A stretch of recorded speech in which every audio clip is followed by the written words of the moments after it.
We continue solving questions for examination preparations. So we've been given 2 to the power 2x minus 5, 2 to the power x plus 1 being equal to negative 16. I can as well bring the 16 this side, it becomes positive, and that will be equated to a 0. So what I want to do is I want to split so that I have 2 to the power x alone. So 2 to the power 2x is the same as 2 to the power x, and then 2 like that. It's the same because I can multiply x and 2, that will still give me 2x, and then minus 5. So 2 to the power x plus 1 means 2 multiplied by 2 to the power x. When you have got numbers of the same base multiplying, what you do is just add the power. So the power for this one is 1, so just add 1 plus x. That is what gave us this one here. And then we have got plus 16, and this is equal to 0. So this is 2 to the power x squared minus, well, this is a 5 times 2, that is going to be a 10, and then times 2 to the power x, and then plus 16, that is going to be equal to a 0. So at this time I can say let's say p be equal to 2 to the power x. So where there is 2 to the power x, I'm going to put a p. So that is going to be p, but remember this one is raised to the power 2. So squared minus 10, and then where there is 2 to the power x, I'll put p, and then plus 16 is equal to 0.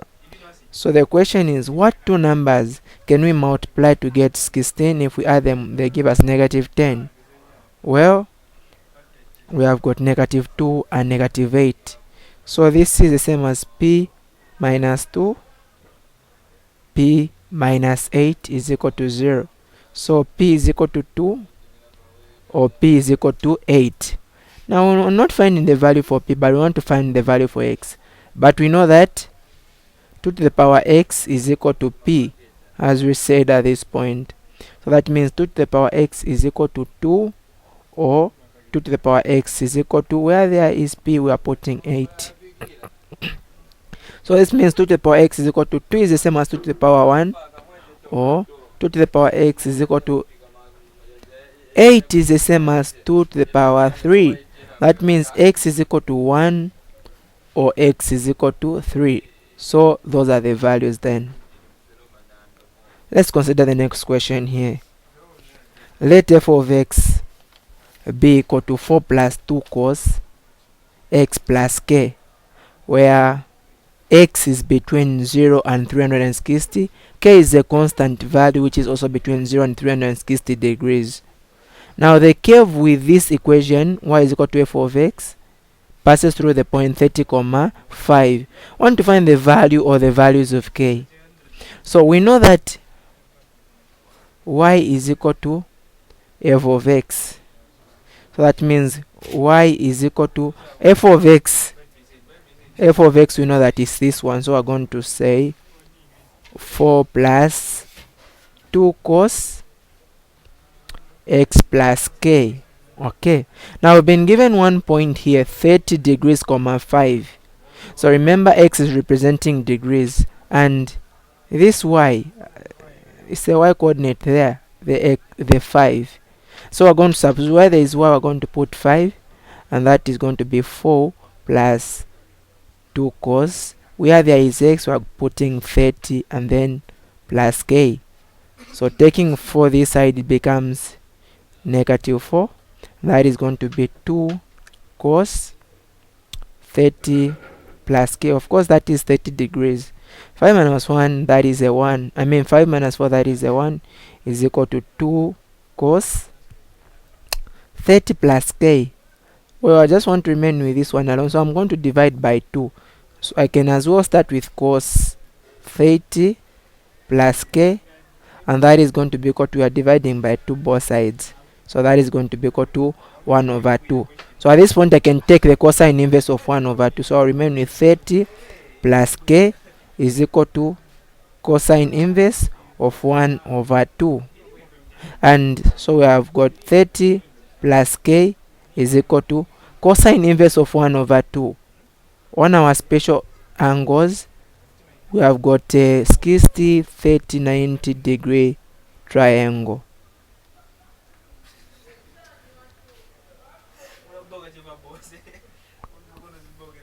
Okay,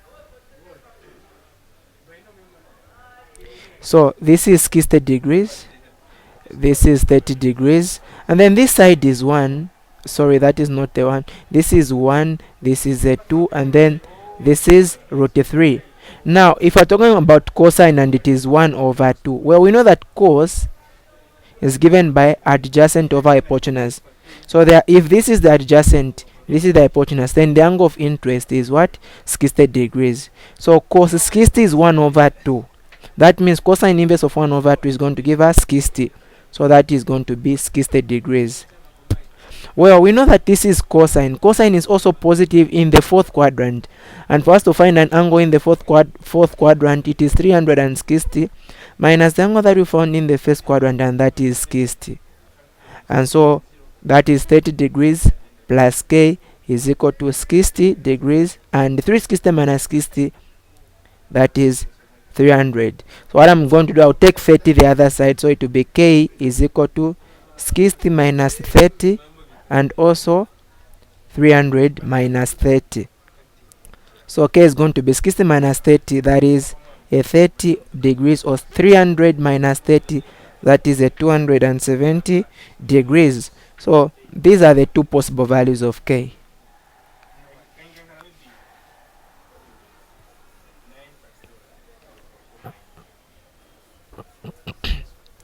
Now let's consider the next one. Solve the equation f of x is equal to 2. F of x is equal to 2. Well, we know that f of x is this. So that is going to be 4 plus 2 cos, where there is x. Okay, we don't know the value of x. That is what we want to calculate. But we found the value for k. We can either use 30 or 270, but it is better to use the smaller one, 30 degrees. And this should be equal to, we know it is being equated to 2. So I can take for the other side, and so that is going to be 2 cos x plus 30 degrees is equal to 2 minus 4. And so this is 2 cos x plus 30 is equal to 2 minus 4, that is the negative 2. So well, let's divide by 2, so that is going to give us cos x plus 30 is equal to negative 1. Now at this point, what we want to do is, well, we are dealing with a negative angle here, a negative 1.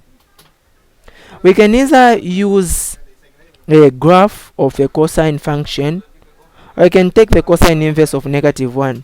But we are not more interested in negative angles. And so what I'll do is, this angle which is here, I'm going to substitute it. So I'll say, let just alpha represent x plus 30.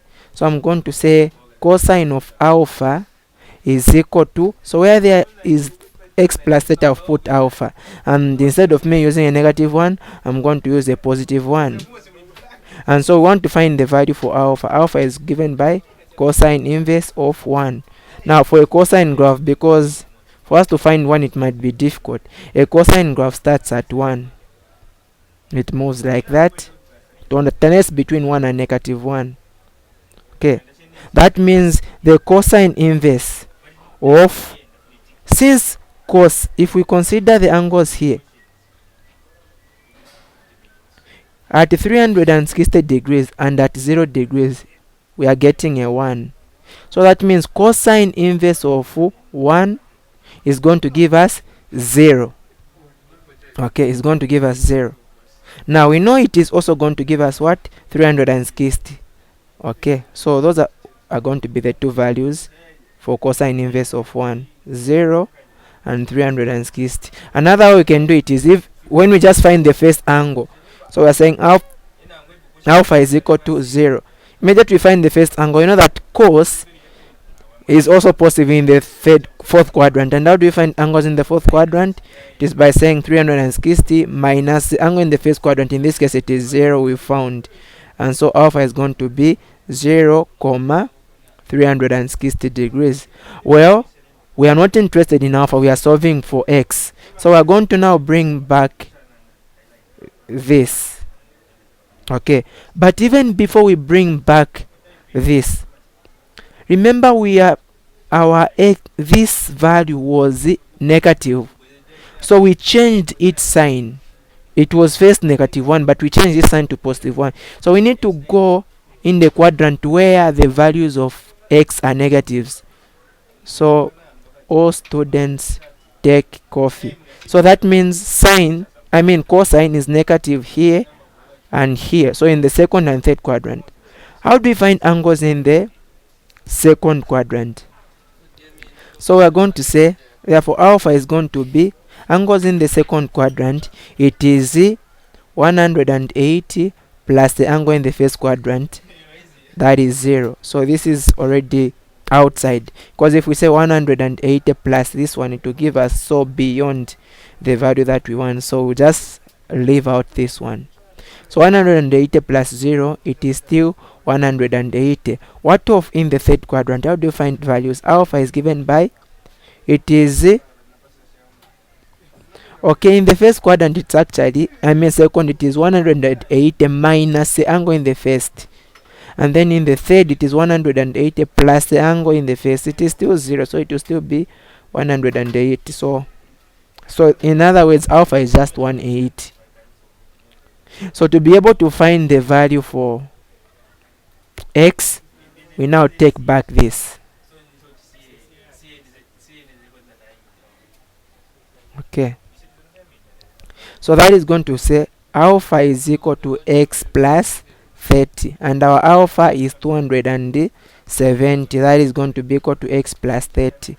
Okay, taking 30 this side, it becomes negative, so x is going to be 270 minus 30, which is equal to 150 degrees. So that is the value for x when the function is equal to 2. All right, now the next question we have: find the greatest and least value of the function. Now we know that the function is f of x is equal to 4 plus 2 cosine of x plus, where there is k, I'm putting 30 degrees, which you found. Now greatest and least. So for the greatest value, well, this function has got a shift in the y of 4. Now this function has got an amplitude of 2, so we are going to be moving 2 units up and 2 units down. So from to 4, which is the first shift, we are going to add 2. That is going to give us 6 as the greatest value. And then the least, just on the same phase shift, we remove the amplitude. That is going to give us a 2. So the function is going to be alternating between 2 and 6. Alright, now we want to sketch the function. Well, since we already know where to be alternating between 6 and 2, now we want to find the amplitude, the period. The amplitude,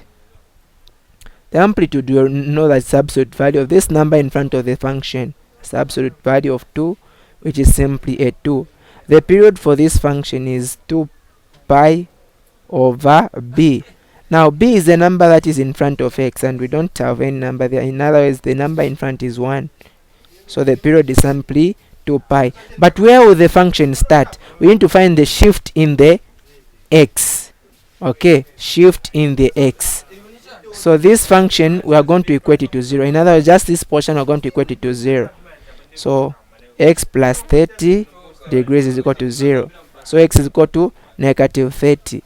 Our function is going to what? Start at negative 30 degrees. Okay.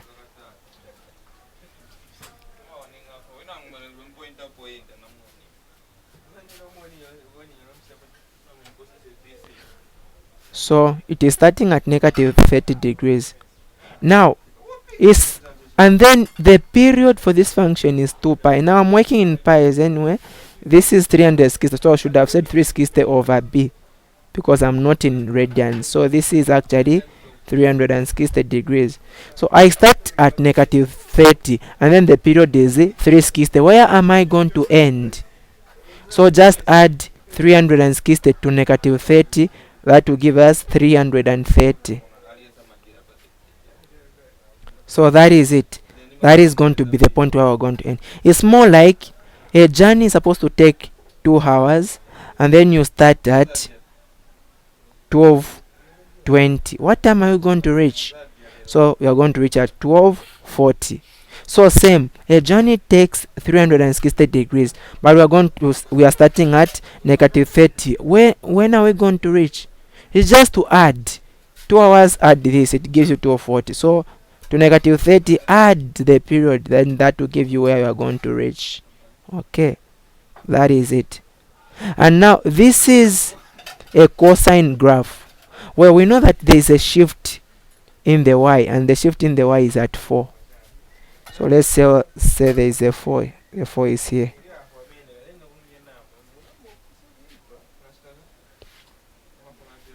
And it is alternating between, let me just try to raise it much higher so that, let me make 4 to be here.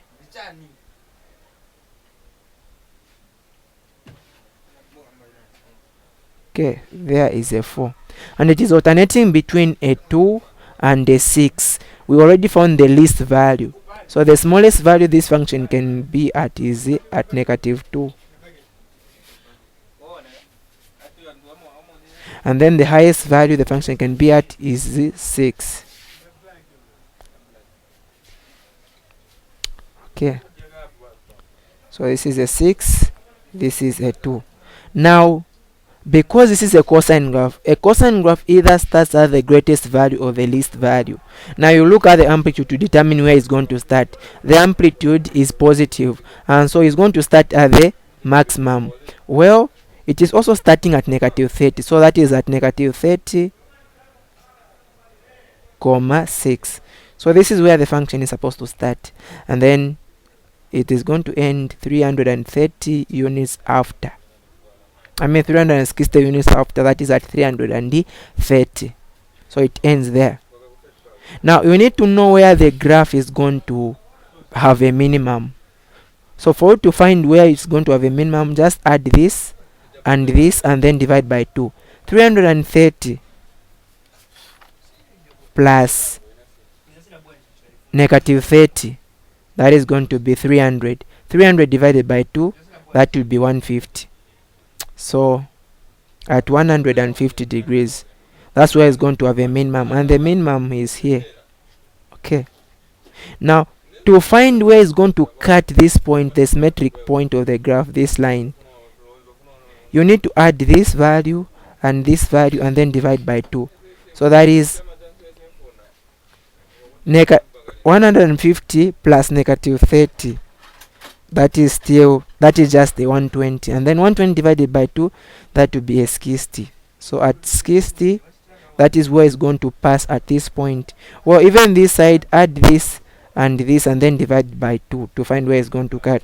So 150 plus 330, that is 480, divide by 2, that is at 240. So at 240, this is where it's going to come and pass at this point. So this graph is supposed to move.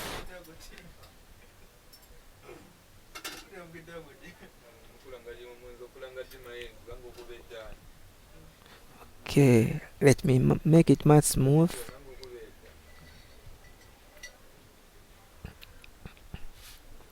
Okay, so that is how the graph is going to look. And now let's consider this. The values of x which are permitted, as we can check from the range, is only between 0 and 360. So we need to cut the region which is not permitted. And so this graph, we are going to cut this portion. And this portion we are going to cut, we are going to have from 330 for us to reach 360. 360 just somewhere there. So that portion we have cut, we want to reach to 360, as we can see from the range of values which are permitted. So that value we are going to add it so that we reach up to 360. Now the same line where this one has ended here, this is where the graph is going to come. So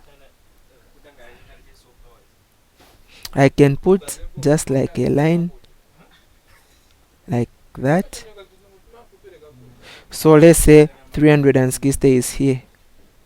So it is going to turn and reach at 360. So just this portion we've removed, that's the one which we are going to take there. And so the graph for this function is supposed to only start here, go down, then go on top, and then come down to that point. Let me put another ink so that we are able to see well.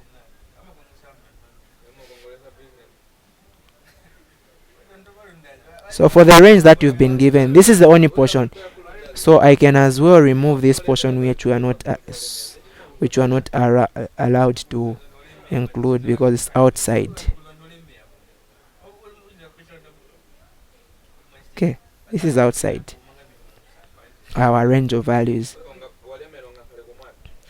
So where the maximum point here is a 6, and then this is a 4, this is a 2, of course this is a 0. So that is how the graph is going to move on the allowed range. Alright, let's look at the last question in here. Expand 3 divided by 1 plus 3x as a series in ascending powers of x up to and including the term in x to the power 3, indicating the range of values for which the expansion is valid. And so this I can as well write it as a 3 and then 1 plus 3x and then to the power -1. Okay, this was in the denominator. When it goes up, it becomes a -1. Now we need to know that when you've got an expansion, 1 plus ax to the power n, this means we just get the first number which is here, raised to the power n, and then plus the next one will be n combination 1. We get the first number there which is a 1 raised to the power n minus 1. We only subtract these two, and then the second number, that is our ax, we'll write it there, ax, and then to the power 1. The next number we put is n2. We get the first term again, that is a 1, and then to the power n minus 1, and then the second term in the expansion, that is ax. Okay, and then this number which is here becomes the power, so power 2. We are interested to reach up to even power 3, so this will be 3, and then the first term which is 1, then n minus 3, and then the second term, that is ax, and then to the power 3. So 1 to the power anything, the answer is still 1. Well, n combination 1, whenever you've got a 1, you don't care what is on top, it will just be that same thing. So n combination 1 is n. This is a 1, and then we have got ax from here.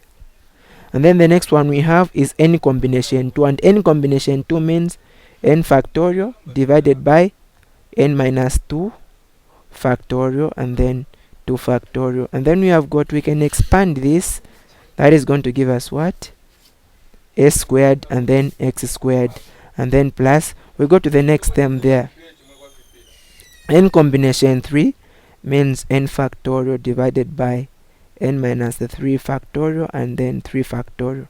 Then expanding ax to the power 3, that is going to be a to the power 3 and x to the power 3. Now we need just to evaluate what we have here. And so what the number which is on top, the n factorial, we just look down. In the denominator we've got n minus 2. So to evaluate these numbers, just the n factorial, we need to write it in a decreasing form, because n factorial means n minus 1, n minus 2. So n factorial, I'll say it is meaning n minus 1, and then n minus 2. Now that I've reached something that is similar to what is in the denominator, what is the same, I'll put a factorial, and then in the denominator we've got n minus 2 factorial, and then 2 factorial, we have got a squared x squared. Even the next term, that is n minus 1, n minus 2, and then n minus 3. At n minus 3 I'll put a factorial because I've got n minus 3 factorial in the denominator, and then 3 factorial, and then we've got a to the power 3, x to the power 3.